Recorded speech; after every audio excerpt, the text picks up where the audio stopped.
Hello दोस्तों, तो स्वागत है आपका उत्तराखंड कोर्स की क्लासेस में। तो हमारा यहाँ जो चल रहा था अभी उत्तराखंड का इतिहास में जो हमारा चंद और पवार वंशों के बारे में चल रहा है। तो बिना समय को गवाए हुए शुरू करते हैं आज की क्लास। तो आज की क्लास में क्या करेंगे कि हमने पिछली क्लास में जो आपका पढ़ा था उसमें क्या आ गया था, हमारा रुद्रचंद आ गया था। तो हमने जो चंद वंश का भी चल रहा है और साथ-साथ हमारा पवार वंश भी चल रहा है। कुमाऊँ में आपका क्या है, चंदवंश है, कुमाऊँ में आपका यहाँ पर चंदवंश है। तो यहाँ पे थोड़ा-सा उत्तराखंड का डायग्राम बना लेते हैं, तो साथ-साथ क्या रहेगा, बहुत ही ज़्यादा अच्छा रहेगा। तो ये हमारा हो गया उत्तराखंड, ये हमारा उत्तराखंड हो गया। तो यहाँ पे जो शासन कर रही है इस समय शक्ति, वो कौन-सी थी? वो चंद शासक यहाँ पे क्या कर रहे हैं, यहाँ पे शासन कर रहे हैं चंद वंश के लोग। और जबकि गढ़वाल के क्षेत्र में कौन कर रहे हैं? पवार शासक यानी कि।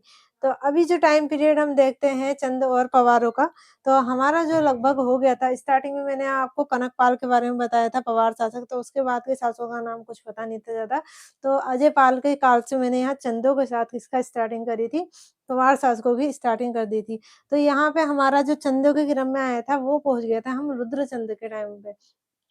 तो रुद्रचंद का जब टाइम समयकाल चलता है, उसी समय क्या होता है कि वो पवार शासकों में भी यहाँ पर आपका पवार शासक में कौन-सा रहता है, यहाँ पे बलभद्र शाह का शासन चल रहा होता है। जब यहाँ पे रुद्रचंद का शासन चलता है, यहाँ बलभद्र शाह का शासन चलता है, जबकि मुगल साम्राज्य अभी क्या चल रहा है, वहाँ पर संपूर्ण भारत में जो चल रहा था साम्राज्य, वहाँ पर क्या था, अकबर का शासन था, अकबर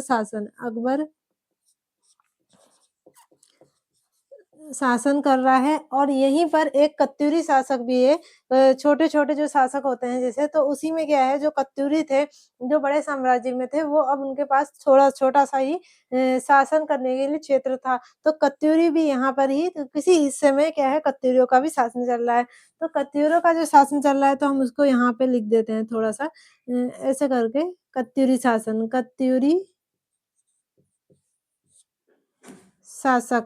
कत्यूरी शासक। अब यहाँ पे इस टाइम पे जो कत्यूरी शासक था वो कौन था? सुखाल देव।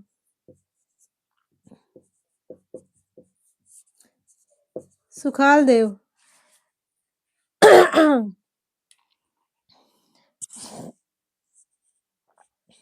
सुखाल देव। जबकि ऊपर की ओर क्या है? ऊपर की ओर नेपाल है। डोटी कहते थे इस समय से। तो नेपाल का जो शासक है उसका नाम क्या है? हरिमल, हरिमल। तो यहाँ पर हरिमल का शासन है। और यहाँ पे कुमाऊँ में जो है चंदों का शासन है, कुमाऊँ में हो जाएगा, ये चंदों का शासन चल रहा है। और गढ़वाल में यहाँ पे चल रहा है पवार शासन यानी कि यहाँ गढ़वाल क्षेत्र में जो है पवार शासन चल रहा है। तो यहाँ पर हमारा क्या चल रहा था ये? यहाँ पे तो कुमाऊँ, कुमाऊँ। और ये है हमारा गढ़वाल वाला क्षेत्र।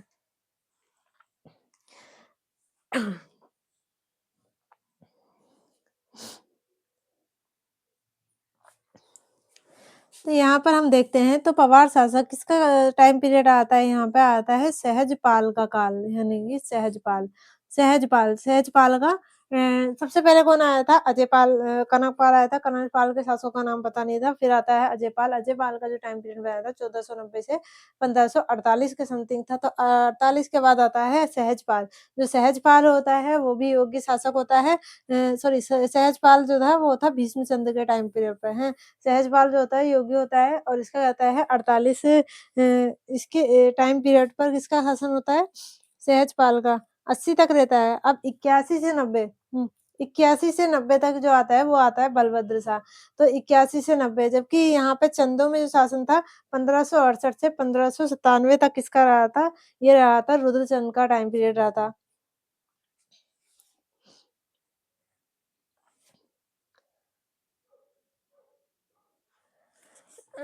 तो हम सहजपाल भी लिख ही लेते हैं। सहजपाल, क्योंकि सहजपाल भी क्या है, रुद्रचंद्र के टाइम पीरियड में रहा है। तो रुद्रचंद्र के टाइम पीरियड में रहा है तो इसको भी लिख देते हैं। 1548 से 1580 तक रहा। और जबकि यहाँ पे रुद्रचंद का शासनकाल है, तो यहाँ पे रुद्रचंद का जब शासनकाल होगा तो यहाँ पे रुद्रचंद का बारे में होगा रुद्रचंद। इसके टाइम पीरियड में और शासक थे जिसमें आपका कौन-कौन आया था, भीष्मचंद आया था और बालो कल्याण चंद आया था, फिर आता है रुद्रचंद। तो रुद्रचंद को देखते हैं आज। तो रुद्रचंद जो था, मैंने इसका पिछली कक्षा में भी बताया था, इसका टाइम पीरियड जो था 1568 से 1597 तक कौन रहा था, रुद्रचंद का शासन रहा था यहाँ पर।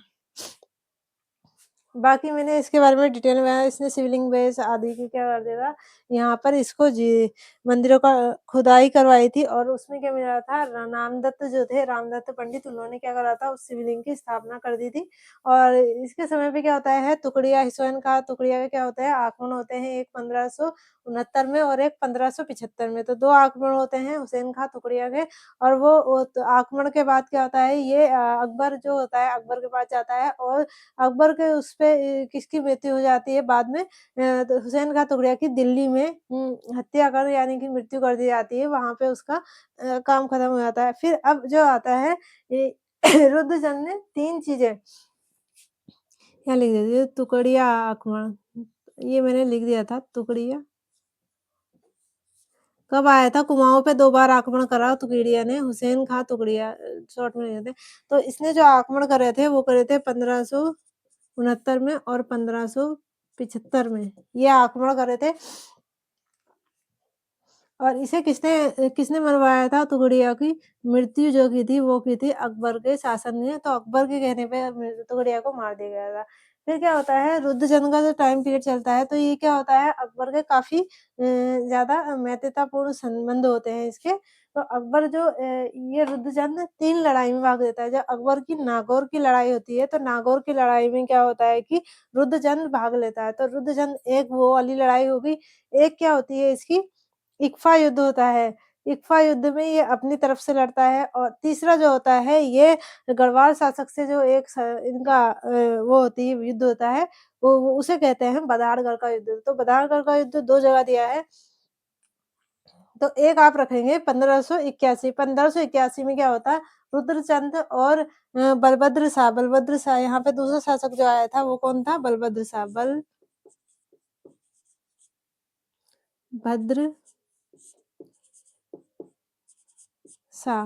इसका जो टाइम पीरियड रहा, वो रहा 81 से 1581 से 1590 तक रहा ये।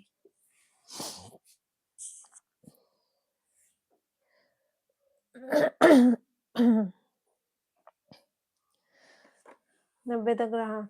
और बलभद्र शाह के मैत्रीतापूर्ण संबंध किससे थे, कत्यूरी शासक से। क्या थे इसके संबंध थे, इससे संबंध, ये क्या था इसका संबंध थे, कत्यूरी शासक जो था कौन था, सुखाल देव से। सुखाल देव जो यहाँ पर था, ये इससे क्या थे, इसके मैत्रीतापूर्ण संबंध थे, ये यहाँ पर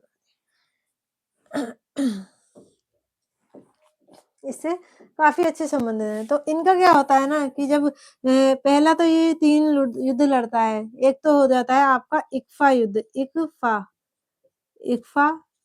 युद्ध, इक्फ़ा युद्ध लड़ता है। ये किस-किसके बीच में होता है? जो इक्फ़ा युद्ध लड़ता है रुद्रचंद, तो ये होता है तराई पे अधिकार के लिए। तराई पर अधिकार के लिए, तराई पर अधिकार, तराई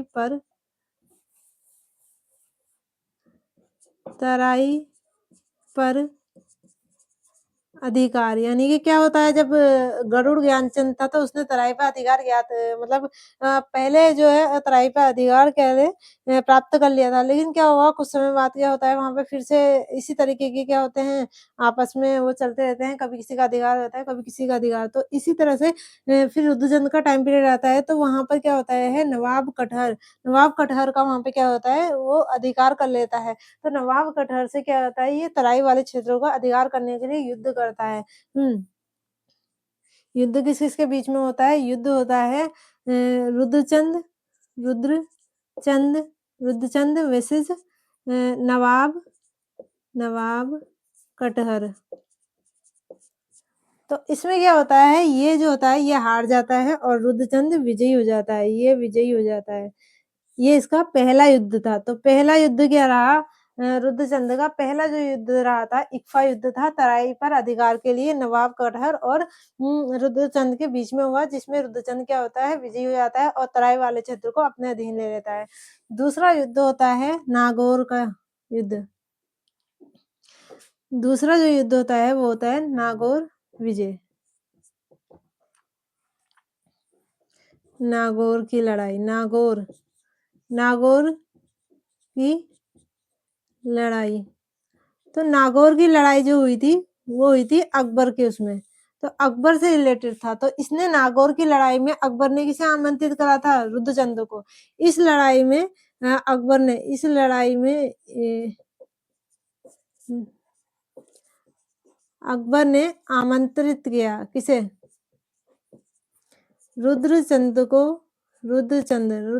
को आमंत्रित किया।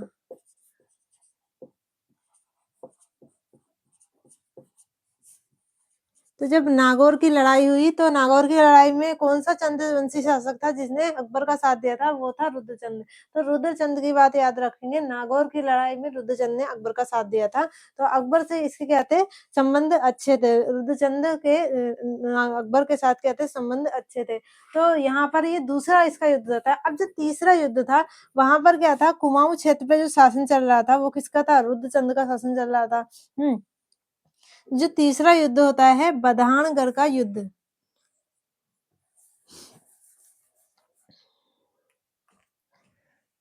शासक सुखालदेव, देखिए यहाँ पर तो चल रहा है किसका, रुद्रचंद का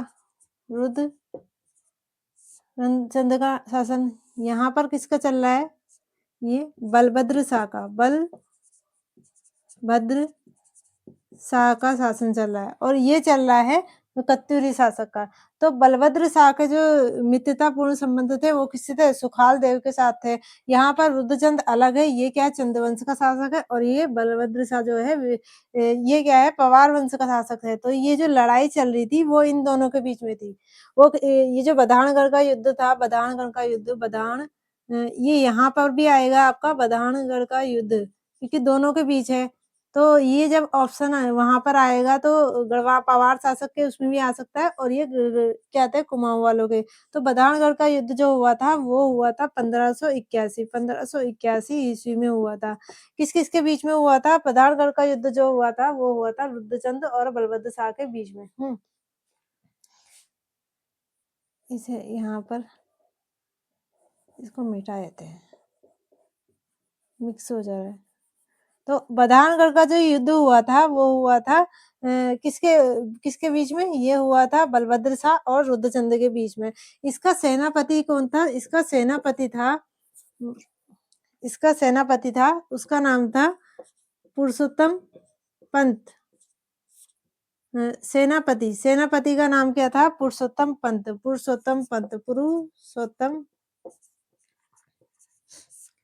पंत। और जबकि कत्यूरी शासक जो था सुखालदेव वो किसके साथ था, इसके साथ था, यानी कि बलभद्र शाह के साथ था कत्यूरी। और कत्यूरी शासक कौन था, सुखालदेव, वो बलभद्र शाह के साथ था। जबकि सेनापति जो था रुद्रचंद का, उसका नाम था पुरुषोत्तम। अब जब इनका बधानगढ़ के युद्ध में क्या होती है, लड़ाई होती है, जिनकी आपस में लड़ाई होती है तो क्या होता है, रुद्रचंद हार जाता है। यहाँ पर क्या होता है, ये हार जाता है और ये विजयी हो जाता है। ये क्या होता है, विजयी हो जाता है। ये हार गया और ये विजयी हो गया। लेकिन क्या हुआ, पुरुषोत्तम ग्रंथ की क्या हो गई, इसमें हत्या हो गई। पुरुषोत्तम ग्रंथ की हत्या हो गई इस युद्ध में। तो कत्यूरी शासक कौन था, सुखालदेव था। कत्यूरी शासक था सुखालदेव ने किसका साथ दिया था, बलभद्र शाह का साथ दिया था। तो जब इसकी बलभद्र शाह से क्या हो गई, हार हो गई और इसका सेनापति मारा गया, तो इसने गुस्से में आके सुखालदेव की क्या कर दी, हत्या कर दी। किसने हत्या कर दी, इसने सुखालदेव की हत्या कर दी। हत्या कर दी किसकी, सुखालदेव की। किसने, रुद्रचंद ने। तो रुद्रचंद जाके सुखालदेव को मार देता है और जो कत्यूरी शासन जितना भी होता है वो किसके अधीन ले लेता है, अपने अधीन ले लेता है। तो ये था बधानगढ़ के युद्ध की कहानी, कि बधानगढ़ का युद्ध जो होता है बलभद्र शाह और रुद्रचंद के बीच में होता है, जिसमें सुखालदेव क्या होता है, बलभद्र शाह के साइड में होता है। और रुद्रचंद का जो सेनापति होता है उसका नाम होता है पुरुषोत्तम पंत। बधानगढ़ का युद्ध जो होता है 1581 में होता है, और जब इन दोनों के बीच में होता है तो उसमें रुद्रचंद हार जाता है और बलवत्सा जीत जाता है। जिसमें उसका रुद्रचंद का जो सेनापति होता है वो मारा जाता है। बाद में रुद्रचंद क्या होता है कि इस चीज़ से वो होकर कत्यूरी शासक सुखालदेव की हत्या कर देता है और उसके शासकों को अपने में आता है। इतना ही बदाणगढ़ के युद्ध से आएगा, बाकी कहीं से कुछ नहीं आ सकता इसमें।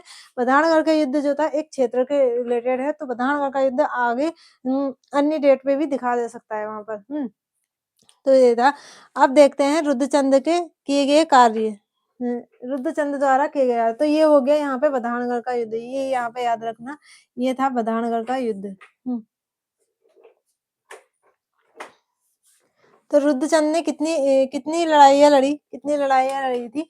तो रुद्रचंद ने 3 लड़ाइयाँ लड़ी थी यहाँ पर आपकी। तो रुद्रचंद की 3 लड़ाइयाँ थी और जिसमें आ जाता है एक इक्फा युद्ध, एक नागौर की लड़ाई और तीसरा जो था आपका वो था बधानगढ़ का युद्ध। बधानगढ़ का युद्ध। बधानगढ़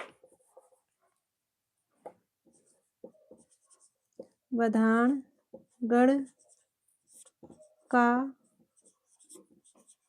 युद्ध।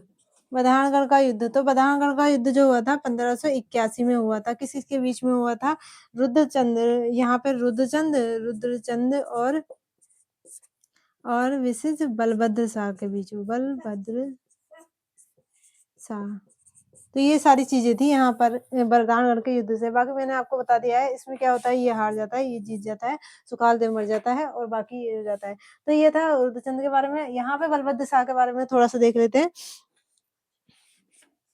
इससे पहले रुद्रचंद को पूरा कंप्लीट करते हैं। बदायूं का युद्ध तो 3 लड़ाइयाँ लड़ी थी। इसके बाद देखते हैं जब रुद्रचंद ने क्या कर दिया, तराई पे अधिकार कर दिया और यहाँ पर तराई पे अधिकार करने के बाद इसने क्या करा, तराई वाले क्षेत्रों में क्या है बहुत सारी चीज़ों की स्थापना करी। जिसमें क्या था, रुद्रपुर नगर की स्थापना किसने करी थी? रुद्रचंद ने। क्योंकि रुद्रचंद तो अपने नाम पर क्या आते हैं, किसी न किसी नगर की स्थापना कर देते हैं। तो जैसे कीर्तिचंद ने कीर्ति नगर की स्थापना करी थी, उधम सिंह नगर के नाम से जाना जाता है। तो उसी तरीके से रुद्रचंद ने रुद्रपुर नगर की स्थापना करी। अल्मोड़ा में एक महल का निर्माण करवाया, उसे मल्ला महल कहते हैं। और जो क्या कहते हैं, बालो कल्याण चंद था, उसने कहीं किले बनाए थे, तो उसमें वहाँ पर मंदिर में क्या कहते हैं मूर्तियाँ स्थापित करी। तो बहुत सारी चीज़ें रुद्रचंद ने भी की थी। उसके साथ-साथ रुद्रचंद ने क्या है एक पुस्तक लिखी, इसे धर्म निर्णय के नाम से जाना जाता है। धर्म निर्णय के नाम से जाना जाता है और रुद्रचंद जो था संस्कृति से यानी कि धार्मिक चीज़ों में भी ज़्यादा विश्वास रखने वाला था। तो इसने संस्कृति को बढ़ावा देने के लिए युवाओं को कहाँ भेज दिया? संस्कृत विश्वविद्यालयों में भेज दिया, मतलब वहाँ पे भेज दिया, शिक्षा के लिए बनारस भेज दिया और वहाँ पर 4 उसने अपने रुद्रचंद ने क्या करे 4 ग्रंथों की स्थापना भी करी थी। ग्रंथों के नाम मैं यहाँ पे लिखूँगी आपके। तो ये बहुत सारी चीज़ें की है रुद्रचंद द्वारा की गई है, तो फटाफट देखते हैं। इसके साथ-साथ जो जी, जो उत्तराखंड का इतिहास की पुस्तक है, वहाँ पे इसको क्या कहा गया है, हर्षशिलादित्य भी कहा गया है। ये क्योंकि क्या था, बहुत ही ज़्यादा योग्य और प्रतापी शासक था। रुद्रचंद जो था, एक योग्य शासक था, तो इसे क्या कहा गया है किसने कहा था इसे? हुँ, शिव प्रसाद डबराल। तो शिव प्रसाद डबराल की एक पुस्तक है उत्तराखंड का इतिहास, उसमें रुद्रचंद को क्या कहा गया है, रुद्रचंद को हर्षशिलादित्य की उपाधि मतलब हर्षशिलादित्य के नाम से जाना गया है। तो हर्षशिलादित्य का नाम से कहा गया है किसको? रुद्रचंद को कहा गया है। तो ये है रुद्रचंद के बारे में। तो ये युद्ध की ये हो गई थी युद्ध से रिलेटेड। हुसैन का टुकड़िया किसने मरवाया था? अकबर ने। इस समय शासन किसका था? अकबर का शासन था यहाँ पर। और यहाँ पर आपका शासन चल रहा था बलभद्र शाह का, क्योंकि ये तो 97 तक है, ये 90 में समाप्त हो गया। तो इसके बाद में जो शासक आता है, उसका नाम आता है श्याम शाह।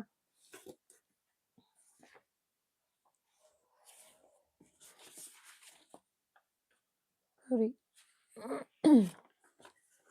इसके बाद जो यहाँ पर आता है बलभद्र शाह के बारे में मैंने आपको बता दी कि बलभद्र शाह में इतना ही है।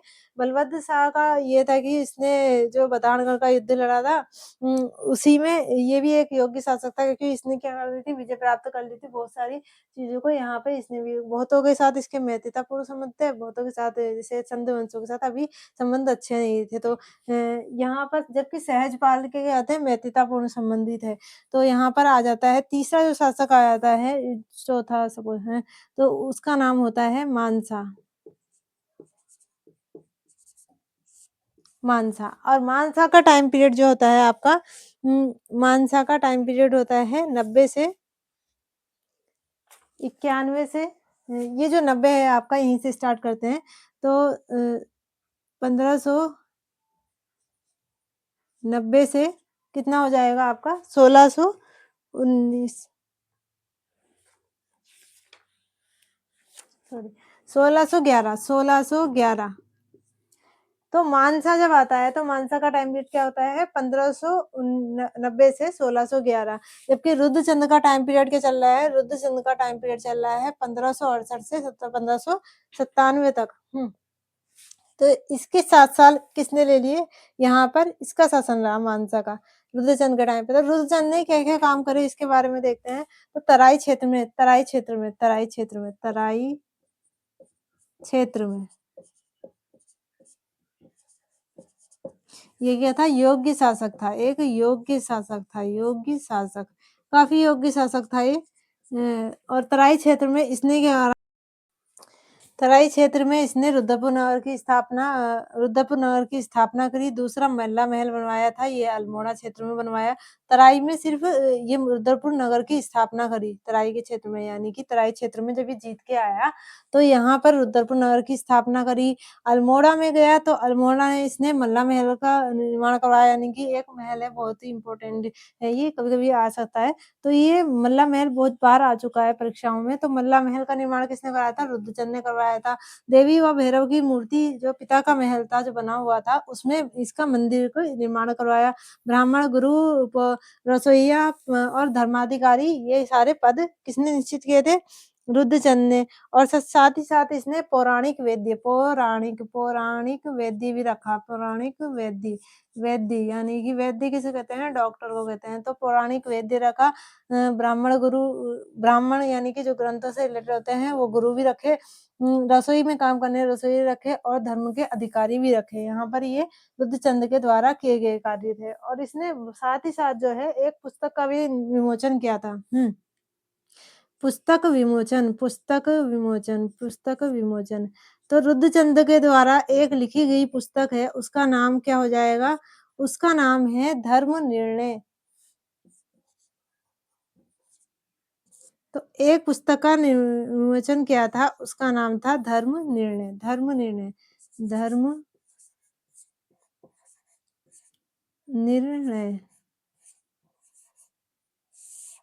धर्म निर्णय नामक एक पुस्तक का विमोचन किसने किया था रुद्रचंद ने किया था। तो रुद्रचंद ने धर्म निर्णय नामक पुस्तक का विमोचन किया था। अब साथ ही साथ इसने क्या करते संस्कृत को बढ़ावा देने के लिए बहुत सारी चीजें करी है।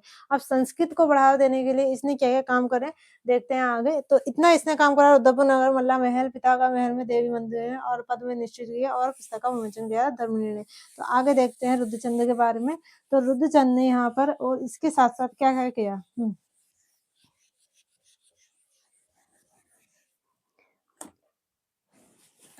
संस्कृत को बढ़ावा देने के लिए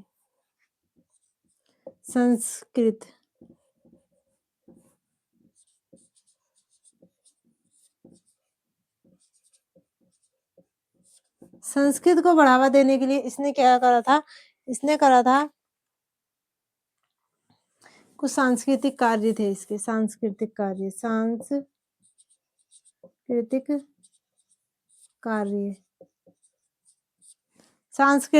थे। तो पहला जो था इसका सांस्कृतिक कार्य था। इसने क्या करा सांस्कृतिक कार्य में सबसे पहला जो कार्य करा इसने कहा कि जो नवयुवक हैं जो युवक हैं उन्हें क्या संस्कृत नवयुवक यानी कि जो ज्यादा बूढ़े नहीं होते हैं वो नए वो क्या होते हैं जवान होते हैं। युवकों को संस्कृत में विद्या हेतु बनारस भेजा। कहाँ भेजा बनारस भेजा। तो संस्कृत में विद्या के लिए बनारस भेजा। इसके साथ साथ इसने संस्कृति को बढ़ावा देने के लिए केदारेश्वर व जागेश्वर मंदिरों का केदारेश्वर तो कौन कौन से मंदिरों का केदारेश्वर व जागेश्वर मंदिरों का क्या करवाया जीर्णोद्धार केदारेश्वर व जागेश्वर। और यहाँ पे बनारस भेजा था नवयुवकों को संस्कृत में सीखने के लिए। तो ये हो गया केदारेश्वर, जागेश्वर मंदिरों का निर्माण जीर्णोद्धार करवाया। जीर्णोद्धार यानी कि दोबारा से मरम्मत, जीर्णोद्धार करवाया। करवाया, तो किसने करवाया था ये? ये करवाया था रुद्रचंद ने। तो पूछ सकता है केदारेश्वर, जागेश्वर मंदिरों का जीर्णोद्धार किसने करवाया था? जागेश्वर मंदिरों का निर्माण किसने कराया था? कत्यूरी शासक ने करवाया था। जब कार्तिकेय पूर्व और कत्यूरी शासन चल रहा था, तो उस समय क्या था, एक जो शासक आया था उसने आपका जागेश्वर मंदिर का निर्माण करवाया था। ऐसे ही केदारेश्वर मंदिर का जीर्णोद्धार किसने करवाया? रुद्रचंद ने करवाया। अब इसने क्या करा, संस्कृत को बढ़ावा देने के लिए यहाँ पर क्या लिखे, 4 ग्रंथ लिखे, 4 ग्रंथ लिखे, 4 ग्रंथ लिखे, 4 ग्रंथ लिखे। अब सांस्कृतिक रूप से तो संस्कृति को बढ़ावा देने के लिए संस्कृत भाषा में लिखे गए होंगे ये। तो 4 ग्रंथों के नाम लिखते हैं यहाँ पर, कौन-कौन से ग्रंथ थे जो रुद्रचंद द्वारा लिखे गए ग्रंथ हैं। तो रुद्रचंद द्वारा लिखे गए 4 ग्रंथों का नाम थोड़ा अटपटा है, बट देखेंगे हम। 2, 3 और ये 4 हो गए हैं। तो पहला जो ग्रंथ था उसका नाम था आपका ऊसरा गोद्या। ऊ सारा गोद्या, गोदेया। पहला ग्रंथ ऊसारा गोद्या। और सैनिक शास्त्रम दूसरा जो था सैनिक शास्त्रम, सैनिक, सैनिक शास्त्रम, निक शास्त्रम, शास्त्रम, सैनिक शास्त्रम, सैनिक शास्त्रम। तीसरा था ययाति चरित्रम,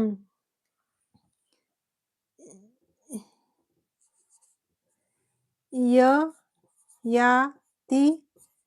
चरित्रम। तो पहला था आपका ये ऊसरा गोद्य। ये क्या था, एक नाटकी था ये, मतलब ग्रंथ था। इसमें क्या लगा था, नाटकी रूप में इसमें चर्चा की गई थी ग्रंथ में। तो ये था ऊसरा गोद्यम, सैनिक शास्त्रम, ययाति चरित्रम। चरित्रम से याद रखेंगे तो ययाति चरित्रम। सैनिक शास्त्रम यानी कि सैनिक, सोना, शयन करना, तो सैनिक शास्त्रम। और ऊसरा गोद्यम, गोद्य यानी कि गोदे से याद कर सकते हैं, गोदी से। तो ऊसरा गोद्यम, सैनिक शास्त्रम और ययाति चरित्रम। और चौथा जो ग्रंथ था उसका नाम था आपका त्रिवर्णिक धर्म निर्णय, त्रिवर्णिक धर्म निर्णय, त्रिवर्णिक धर्म निर्णय। तो उसरा गोद्यम, सैनिक शास्त्रम, ययाति चरित्रम और क्या होता है, निर्णय। तो सबसे पहले आप इसे याद रख सकते हैं, उसरा गोद्यम, गोदी में बच्चे की बात याद करें तो गोदी में रहता है, फिर सोता है। चरित्र में उसकी क्या होती है, इस धीरे-धीरे चरित्र बढ़ता है, मतलब चरित्र दिखता है उसका, चरित्र का निर्माण होता है। फिर क्या होता है, निर्णय होता है लास्ट में। तो इस तरीके से याद कर सकते हैं।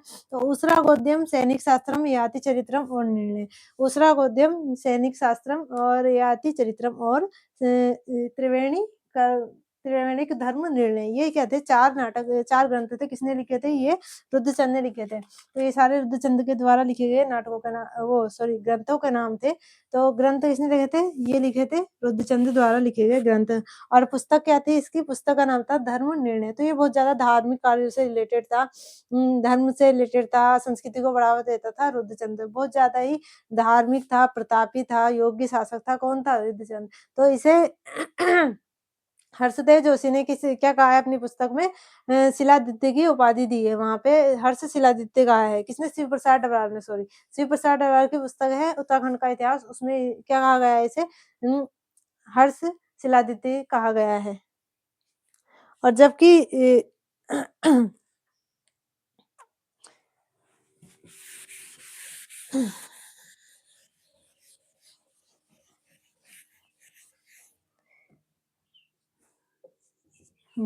इसे क्या कहा गया था, इसे कहा गया था हर्ष शिलादित्य। हर्षशिलादित्य। ये किसने कहा है? ये जो इसके बारे में पता चलता है, ये जो हर्षशिलादित्य कहा गया है, किसे कहा गया है? रुद्रचंद को। इसके बारे में कौन-सी पुस्तक? उत्तराखंड का इतिहास, उत्तराखंड का इतिहास। इसमें उत्तराखंड का इतिहास ये पुस्तक है, ये पुस्तक किसकी है? ये पुस्तक है शिव प्रसाद डबराल। तो जब उनकी पुस्तक है तो उन्होंने ही लिखा होगा। शिव प्रसाद डबराल, शिव प्रसाद डबराल, प्रसाद डबराल। डबराल, डाबर से याद रखेंगे। तो शिव प्रसाद डबराल की एक पुस्तक है उत्तराखंड का, इसमें इसे कहा गया हर्षशिलादित्य कहा गया है। इसके साथ एक यूरोपियन जो है क्या है? यूरोपियन एक वो है उम यूरोपियन व्यापारी था। उसने विलियम फेसिस्ता में किसके? रुद्रचंद के विशाल जो भी साम्राज्य था उसके बारे में चर्चा की है। किसने की है? विशाल साम्राज्य की चर्चा, विशाल साम्राज्य की चर्चा। इसके विशाल साम्राज्य की चर्चा किसमें की गई है? विशाल साम्राज्य को, साम्राज्य, विशाल साम्राज्य था। इसके समुद्र राज्य की चर्चा नील के यूरोपियन व्यापारी विलियम फिच फरिश्ता पुस्तक में है। विशाल साम्राज्य की पुस्तक का नाम क्या है? पुस्तक का पुस्तक का नाम है वो है उसने पुस्तक का नाम मेंशन नहीं करा, मतलब जिसने इसकी चर्चा की है वो है यूरोपियन व्यापारी था, उसका था विलियम विलियम विलियम फिच फिर फिर फिर कुछ ऐसे ही नाम था। फिच फरिश्ता, फिच फरिश्ता फरिश्ता, एक तो नाम ऐसे आ रहे हैं इसमें। तो विलियम फिच फरिश्ता जो था ये क्या था? एक यूरोपियन यूरोपियन क्या था? यूरोपियन व्यापारी था।